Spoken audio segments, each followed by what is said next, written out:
Folks, buckle up because what I'm about to show you, this is the kind of thing they swore you would never see. Not under Obama, not under Biden, not under the old DOJ, and definitely not under the corrupt media machine that spent years covering for the Clinton Foundation, the Biden family, and every dirty little connection in between. But today, with President Donald J. Trump back in the White House, well, the truth is finally being dragged into the sunlight, kicking and screaming and clawing to stay buried, because late last night, quietly, almost silently, a secret file dump hit Congress. That's right, guys. A secret file dump hit Congress. Classified memos, sealed intelligence reports, internal CIA summaries, FBI attachments that no one was ever supposed to be able to see. Now, inside this dump were two names, side by side, on the same document trail: Hillary Clinton, Joe Biden. Now, for years, the media told you that these scandals were separate, right? They told you Hillary's corruption had nothing to do with Biden's. They told you Epstein's network had nothing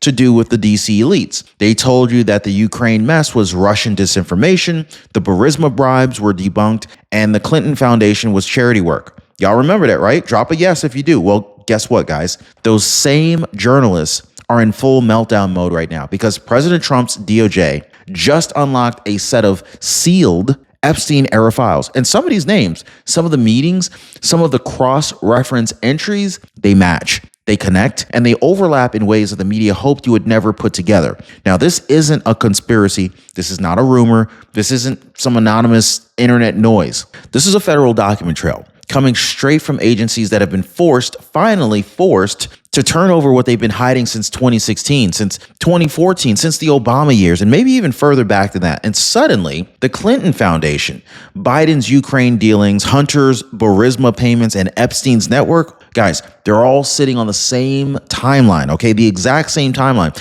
the exact same foreign contacts, the exact same donor circles. And the Democrats know it, the White House knows it, and the media knows it. And right now, behind the scenes, they're panicking like never before. So stay locked in, guys, because once you hear what's inside these files, once you hear which officials signed off, once you hear who tried to bury the evidence, you're going to understand exactly why they've been scrambling to distract you with all these fake crises, breaking non-stories, and every last ounce of political theater that they can cram onto your screen. This right here, guys, this right here, this is the moment everything they built starts to crack. And we just getting started. Hit the like button and subscribe. All right, so what triggered this political earthquake wasn't a whistleblower. It wasn't a journalist. It wasn't even a leak inside the White House. It was a forced disclosure, a document dump so massive, so cross-referenced, and so messy that the agencies involved, they couldn't hide the overlap anymore. It was obvious. So inside the stack were Clinton Foundation memos, foreign donor correspondence,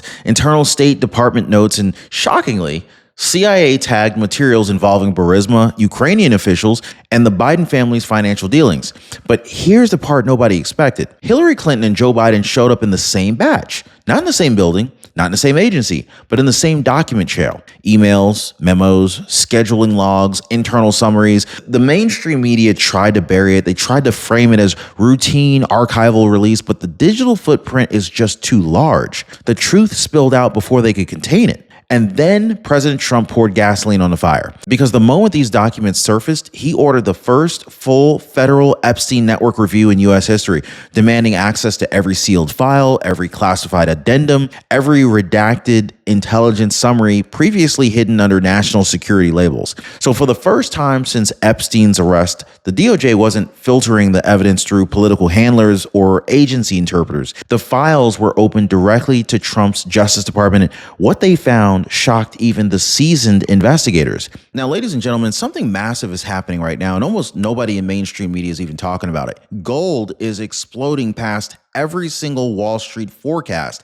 In fact, silver is following very close behind. And while the media tries to distract America with endless noise about polls and scandals, the truth is, guys, this gold breakout could redefine the financial power structure across the world. Tariffs, wars, de-dollarization, China and Russia are building systems to trade without the US dollar, while our nation, under President Donald J. Trump's leadership, is fighting to restore American strength, American production, and American value. And right dead smack in the middle of this chaos is a revolution. The revolution is unfolding in the gold market. And so now this video is sponsored on behalf of StreamX, ticker symbol STEX, on the NASDAQ. And I genuinely believe that this company represents what could be a Netflix versus Blockbuster moment in the world of gold and commodities. And for decades, gold ETFs, they were the blockbuster video of the metals market. Clunky, fee heavy, limited by geography. But StreamX is about to flip that model on its head, offering fully backed, vaulted, audited, and yield-bearing gold ownership that is accessible to anyone, anywhere. Now think about that for a second, guys. You've got billionaire mining tycoon Frank Guista, the man who built multi-million-dollar gold empires, just took a massive position in StreamX right alongside legendary miner Sean Roosen. Now together, they're betting that tokenized yield-generating gold is the future of wealth storage. Backed by up to $1.1 billion in funding led by Cantor Fitzgerald, StreamX is preparing to launch its first yield-bearing gold product, partnered with Monterey Metals, one of the leaders in gold leasing. So this means for the first time in history, you could actually get paid to own gold. Their chief investment officer, Mitchell Williams, formerly managed billions of dollars for Oppenheimer and Wafra. Their platform, developed by the same cybersecurity experts who built systems for JP Morgan and Capital One, will run on the same Solana and Coinbase base blockchains. And so when you combine that technology with this kind of leadership, plus Trump's pro-American, pro-commodity economic vision, we could be looking at a generational shift in how wealth is preserved and grown. So again, the company is StreamX, trading under STX on the NASDAQ. I'm not an investment advisor, and this video should not be considered investment advice. Always conduct your own due diligence before making any financial decisions. But I will say this, when gold meets innovation and America's economy roars back under President Trump, history tends to repeat itself, and fortunes are made by those who saw the shift coming first. Buried deep within these sealed records were cross-references to State Department entries from Hillary's tenure and foreign contact logs tied to Biden's Ukraine years, all flagged by analysts long before Epstein's death. Trump's order didn't just reopen the case. It connected three scandals the establishment fought for a decade to keep separate. Now, before we go any further, look, I need to talk to my retirees and my near retirees who are watching the show today, because what I'm about to say has been happening everywhere across the country. You know those 2 a.m. thoughts, the ones that whisper, what if something happens and my coverage doesn't hold up, right? You know what I'm talking about, right? Millions of retirees are getting a message from their doctor saying, we will no longer accept your insurance next year. Call Chapter to get your new coverage. And this is exactly why I partner with Chapter. They help you rest easy by making sure your Medicare plan actually works the way you think it does, not the way the insurance companies hope you didn't notice. Now, one of our viewers told me, for the first time, I'm not worried about surprise bills. So let me ask you, wouldn't it be nice to sleep through the night again? Now, most people already do after calling 909-563-8279 or visiting askchapter.org/Ron. And don't just take it from me. Listen to your fellow viewers. Vicky said, talk to Chapter. They were a big help. I saved a lot. Thank you for sharing and helping us all. God bless. Tina, she said, I got help from Chapter. Thank you. It was so great. So not even 12 hours after the file dump, word leaked out that Pam Bondi and Kash Patel were spotted entering a closed-door congressional briefing room. And if you guys remember their last major briefing, the one from "We Finally Got Hillary," you already know what that means. They only show up when the material is explosive. Now, inside that room, according to staffers who later whispered to reporters off the record, of course, Bondi and Patel walked lawmakers through newly unsealed documents showing foreign donors explicitly expecting policy outcomes in exchange for funneling money into the Clinton Foundation. But the shock wasn't the money. Everybody already suspected that part. The shock was that these foreign donor documents matched entries inside the new CIA badge. Same countries, same contacts, sometimes even the same dates. It wasn't coincidence, it was a system. And so once those connections clicked, the entire old Clinton model resurfaced like a ghost that they thought was buried. The new documents didn't introduce new accusations, they confirmed the old ones. Foreign governments donating millions, private meetings suspiciously aligned with diplomatic outcomes, internal communications hinting at expectations, deliverables, follow-up commitments, and policy guidance tied to donor relationships. Now, for years, Critics called it pay to play. For years, Hillary Clinton called it charity. But now, the newly released records are showing identical language patterns, identical timelines, and identical beneficiaries across the Clinton Foundation's donor communications and the CIA's reporting on foreign influence attempts during Biden's vice presidency. Now, this is not a new scandal. This is old corruption finally proven, sealed for a decade, and now forced out into the open by documents that the media can't downplay or mislabel anymore. It's the same operation, just exposed. And so once analysts dug deeper into the CIA side of the dump, the Biden-Ukraine trail lit up like a runway. I mean, these weren't some vague memos. These were direct intelligence summaries describing how Joe Biden, as vice president, routinely dismissed or buried Ukrainian corruption complaints. Not because the evidence was weak, but because the targets of those complaints were strategic partners aligned with U.S. diplomatic goals at the time. But here's the part that blew investigators away. The same CIA files cross-referenced Clinton-era foreign contacts, specifically noting how influence networks begun during the Clinton Foundation's global expansion reappeared during Biden's Ukraine dealings. Now, the language was nearly identical. Preferred partners, aligned interests, policy synchronization. It painted a picture that nobody wanted to admit, that the Biden network wasn't a standalone scandal. It was an extension of the Clinton machine updated for a new administration. So then came the document the FBI fought tooth and nail to hide since 2020. The FD 1023 alleging that Joe and Hunter Biden received $10 million in bribes from a Burisma executive. This wasn't speculation. This wasn't political spin.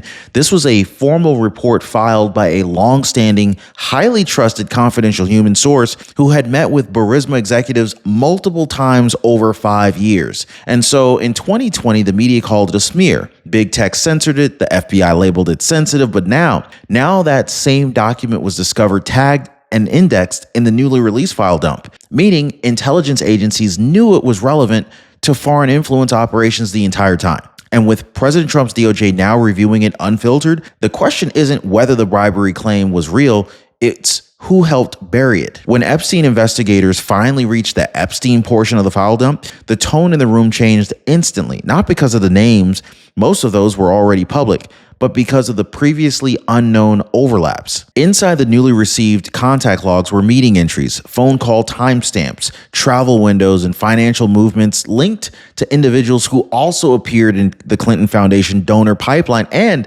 shockingly, in Burisma-adjacent communications. Nothing in these logs proves criminal activity on its own, but the patterns are undeniable. A donor attends a Clinton Foundation gala, and then 2 months later, the same name appears in Epstein's scheduling reports. 6 weeks after that, a corresponding Ukraine policy update just magically shows up in a Biden-era memo. That's not chance. That is a network map, and these files connected the dots that the media spent a decade insisting didn't exist. So here's the twist that President Trump's DOJ didn't hide, and it shocked everyone who thought that this would be just another client list media frenzy. The first target isn't Epstein's associate. It's the people who suppressed it, altered, or obstructed evidence across multiple administrations. And the names on that list? Bureaucrats, former DOJ gatekeepers, intelligence analysts who classified key documents under these vague national security languages, legal staff who redacted entire sections that had nothing to do with ongoing investigations. This explains everything. I mean, it explains why Hillary's donor network and Biden's Ukraine files ended up in the same document chain. It explains why the Epstein logs were sealed for reasons that never made any sense. The scandal isn't just what's in the files. It's who made sure you never saw them. And now, with Trump in charge, the cover-up itself is under federal investigation. So check this out. If you really want to understand how this entire mess survived for so long, you have to look at the media's role, because the double standard isn't subtle anymore. It's institutional. For 8 straight years, the press shoved America from one fake crisis to the next. The Russia hoax, the sham impeachments, the Trump indictments built on nothing but narratives, the Steele dossier funded by Hillary Clinton, pushed by intel officials, celebrated by networks that never apologized when it collapsed. And while they obsessed over manufactured scandals, the real ones, Hillary's donor pipeline, Biden's Burisma ties, the Epstein network, they were treated as fringe conspiracy theories unworthy of airtime. That wasn't incompetence. That was protection, strategically designed to keep the public from connecting the corruption that spanned multiple administrations. This wasn't journalism. This was narrative engineering. And the media didn't act alone. Big tech, Twitter, Facebook, YouTube function like a digital firewall for the political establishment. They memory hold the Hunter Biden laptop story. They blocked circulation of the Burisma documents. They slapped misinformation labels on nearly every Clinton Foundation expose. And now, thanks to this file dump, we now know why. The intelligence agencies themselves flagged these topics as harmful to democratic stability or potential Russian influence efforts, even when they already knew that the documents were authentic. They weren't protecting democracy, they were protecting people, specific people whose names appear again and again and again in these newly released files. The same institutions that censored the truth in 2020 are now being forced to admit that they sat on evidence that would have changed elections, narratives, and public trust forever. Now, the biggest question that's hitting Congress, the media, and every investigator who's seen these documents is simple. Why were Hillary Clinton and Joe Biden in the same file dump? Now, the answer is uncomfortable, but it's unavoidable. They shared overlapping donors, foreign entities who donated to the Clinton Foundation during Hillary's tenure and reappeared during Biden's Ukraine years. They shared foreign policy interests, especially in regions where U.S. diplomatic power could be exchanged for partnerships, grants, or economic restructuring. And they also shared intelligence handling structures, meaning some of the same analysts, advisors, and intermediaries touched both on the same paper trails. These weren't isolated scandals. These weren't accidents. These weren't coincidences. They were parts of the same influence ecosystem built over decades, disguised as diplomacy, charity, and global leadership. The document dump didn't create the connection, it exposed it. And once those connections became undeniable, panic swept through Democratic leadership faster than anyone expected. Not because of what's proven, but because of what may come next under President Trump's DOJ. Staffers described frantic phone calls. Reporters hinted at rapid response crisis meetings. Former administration officials quietly lawyered up. And the current White House, fully aware Trump has no political reason to protect anyone, began preparing for the possibility that more documents could be unsealed at any moment. Now, the fear isn't about past wrongdoing. It's about accountability. It's about something Washington elites haven't faced in decades. They already know the Biden and Clinton networks are intertwined. They know the Epstein files are open, and they know they can't control the narrative. So for the first time in years, the establishment isn't running the story.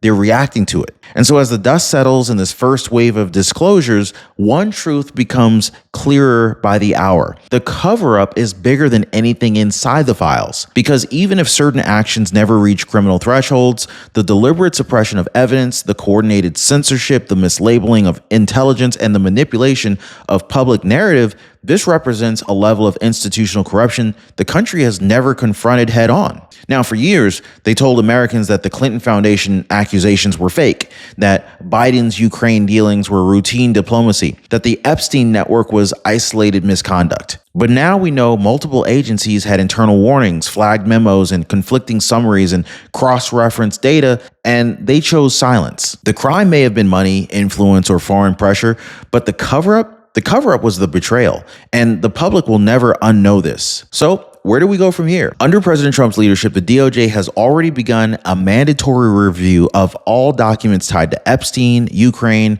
Clinton Foundation operations, and foreign influence networks dating back nearly 2 decades. So, this includes potential unsealing of redacted subsections, subpoenas for formal officials, congressional hearings, and most importantly, a public timeline showing exactly who knew what and when. So this is the first moment in modern American politics where Hillary Clinton and Joe Biden are simultaneously vulnerable, not because of speculation, but because of documented overlap that's now sitting in federal hands. So for years, the establishment hid behind these excuses, complexity, and media protection. But with this file dump, the lines have finally converged. And as President Trump's DOJ moves forward, one thing is certain: this is only the beginning.